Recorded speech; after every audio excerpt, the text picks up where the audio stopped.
అభినందనలు మీకు.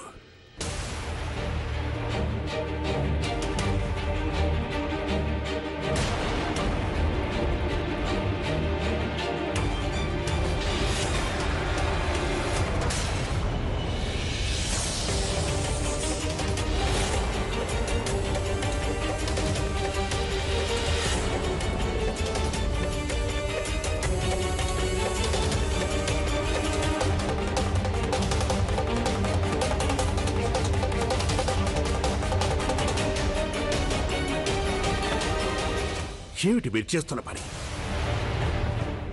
ఈ తంతులన్నింటినీ వెంటనే ఆపండి.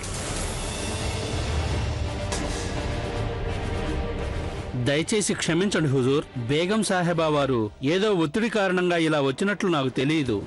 ఆవిడ మనస్ఫూర్తిగానే ఇస్లాంకి మారుతున్నానని మాత్రమే నాకు చెప్పారు.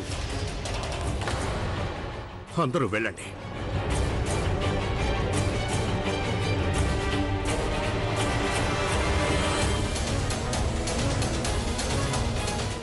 మీరు మతం మార్చుకోనక్కర్లేదని మేము మీకు చెప్పడం జరిగింది కదా. మీరు మాకు మాట కూడా ఇచ్చారు. అలా మాట ఇచ్చి కూడా మీరు ఇలా ఎందుకు చేస్తున్నారు?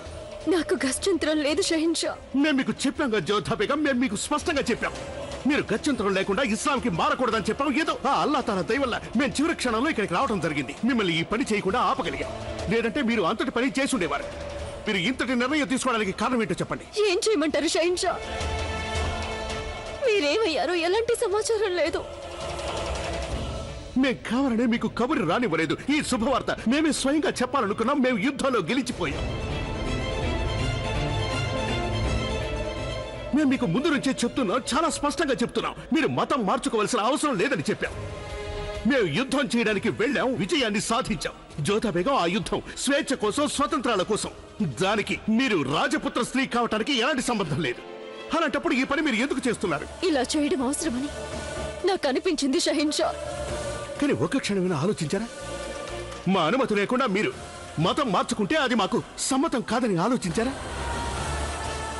మీరు ఒత్తిళ్లకు లొంగిపోయి ఇస్లాం మతాన్ని స్వీకరించడానికి సిద్ధపడ్డారు. ఇలా చేయటం వల్ల మీరు ఇస్లాంని అవమానించారు. అంటే మీరు మమ్మల్ని కూడా అవమానించారు జోధా. మీరు మమ్మల్ని, మా ఆదేశాన్ని, మా ఆజ్ఞల్ని అవమానించారు.